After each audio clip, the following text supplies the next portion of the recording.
ugly cars, mate. Over time, car manufacturers have started to understand the appeal of making a good-looking car is to the general public. At least that's what I thought until Tesla released a rubbish bin on wheels and it got 2 million pre-orders. So then I was like, why not just make a video on ugly cars? It's not like anyone's done that before. I do have one rule, and that there's no concept cars, because concept cars always tend to look like glossy bummers. I was also only able to rank 20 car manufacturers because little G, have you seen how many car manufacturers there are? If this video can somehow hit the incredible milestone of 3 likes, I'll make a part 2. So sit your ass down, grab a snack, and let's look at some ugly cars.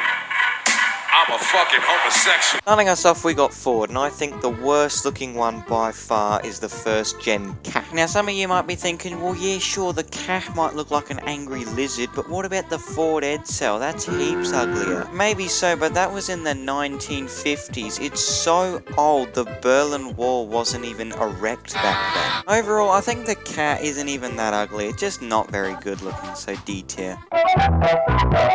Oh, Audi, mate. Audi is really well known for their sophisticated and sleek looking cars, which makes the A2 look hilarious by comparison. There's just something about the A2 that makes it look so sad. Maybe it's the droopy headlights, or maybe it's its squashed in ass. It just looks like a dog that knows it's going to get put down after 5 years of manufacturing. And sure, the A2 might look like the average P-plate Povo pack, but it has nothing on the now dubbed ugly duckling. But before you pull out your what the Sigma comments down below, I would just like to note that this car never existed, so don't worry about it.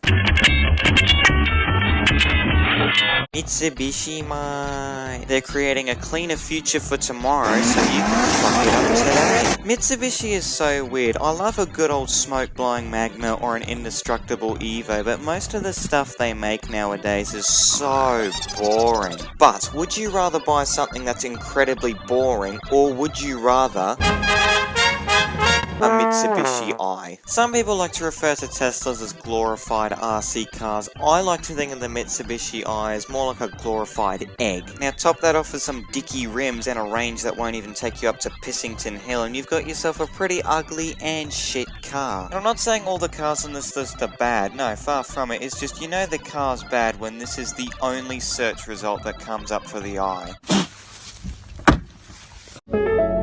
Hyundai is pretty based. I rate Hyundai, but the Staria is so ugly it makes you want to pour kerosene on my face. And I know vans don't have the best reputation for looking the best, but you gotta believe me when I say this, I have to go past this thing every single day when I ride my bike, and I can't help but think to myself that it looks like an eye-load that saw a pair of Hungry Jack's glasses on the side of the road and thought, oh yeah mate, that's so sick, I'm just gonna drop my grill and I'm gonna wear this for the rest of my life. Not a fan, B tier.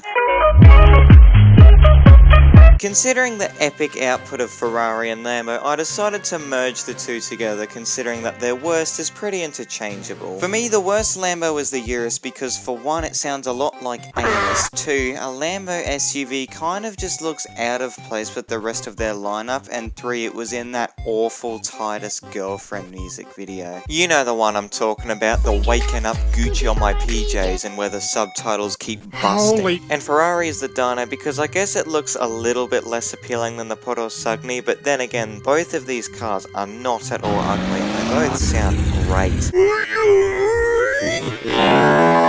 Alright, admittedly, I'm not the biggest fan of Tesla, maybe because the fan base is completely insane. But what was Elon Musk actually smoking when he came up with the idea of the Cybertruck? Because good god, this thing is ugly. It looks like a 10-minute sketch in Microsoft Paint that Elon Musk just said, oh yeah mate, you did it, now let's go celebrate and order some Hungry Jacks, you Ripper legend, mate. Like, some of these cars require a bit of description, but I mean, unless you're Helen Kelly, you could probably sympathise with me putting it in execution tier. But hey, at least you can get a tent for it that doesn't look like a giant asshole. Oh.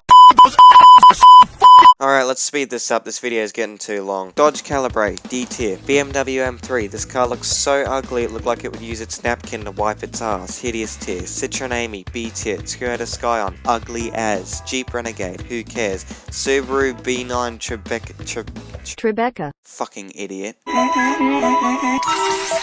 The Aston Martin Signet has to be one of the most aimless cars to ever exist. You see, Aston was in a bit of a pickle back in 2011 because they needed something a bit more economical than a V12 to please the government. So they came up with the idea of instead of making a big car with a big engine, let's make a small car with a fucking V8 inside. Only 2 years later and the ugly little tissue box was put down. I wonder why. Alright mate, Nissan up. I recently did this poll to let you lot decide what the ugliest car out of the Nissan Duke, Pontiac Aztek, Fiat Multipla and Tesla Cybertruck was. And oh my god mate, you'll be pissing the bed with excitement when you hear this factual information. The ugliest car, according to statistics, is...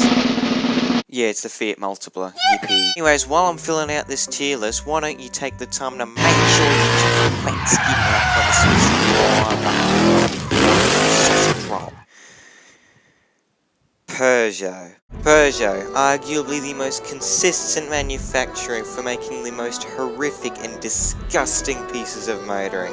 How is it even possible to choose the worst one? Easy, just put the entire company in there and you're off to the races. Anyways, cheers for watching the video mate, make sure to like and do all the generic YouTube shit and I'll probably go play Hydro Racing 3D and Henry Stickmin. Bye.